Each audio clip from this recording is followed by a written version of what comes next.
here we are at the Trading Musician, and state your name. My name's Michael Smith. And how long has Trading been open? You don't have that. 20. We're going on 20 years now. We started out in Santa Cruz, California. And then we moved the store up here and opened the store the day that Whitney Houston bumped Nirvana off the charts. It was the day we opened our store. We're talking with Michael about the...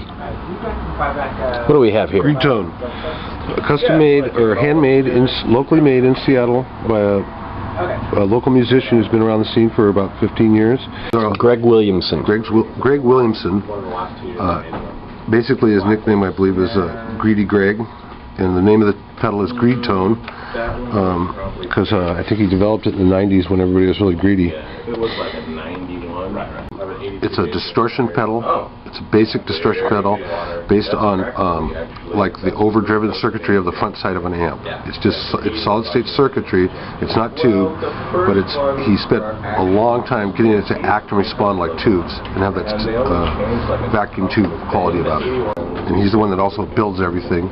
Manufactures all himself. Everything's done by him. Even though they're distorted, they're transparent, so the actual tone of your instrument still comes through. Still feel like you're playing a guitar.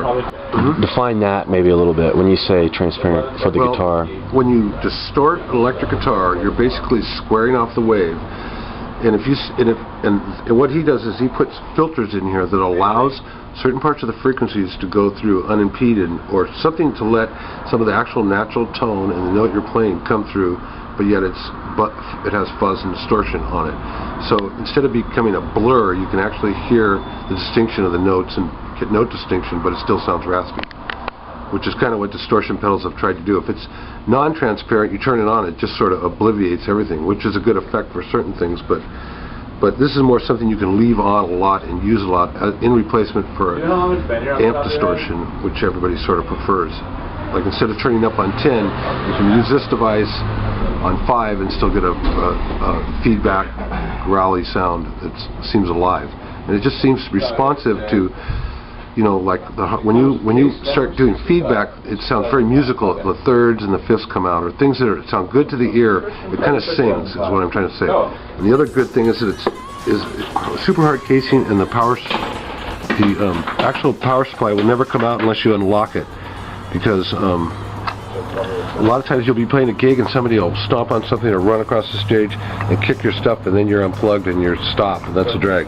This can't come out without being literally turned and lifted out, which is it was extra for him to do that, but it keeps the thing always working. But I remember the day we opened our store, I opened the paper, and that was the headline in the PI that Nirvana bumps Whitney Houston off the #1 position. So it was pretty good timing. But do you remember what Whitney Houston song? Yeah. No. Oh, I want to dance with somebody. Is that what it was? I don't know. That's a Whitney Houston song. It was whatever. It was her last hit she had before she took before she went downward. But Are you a Whitney Houston fan? Nope. Not even a little? No. I like Bobby. No, I'm just kidding.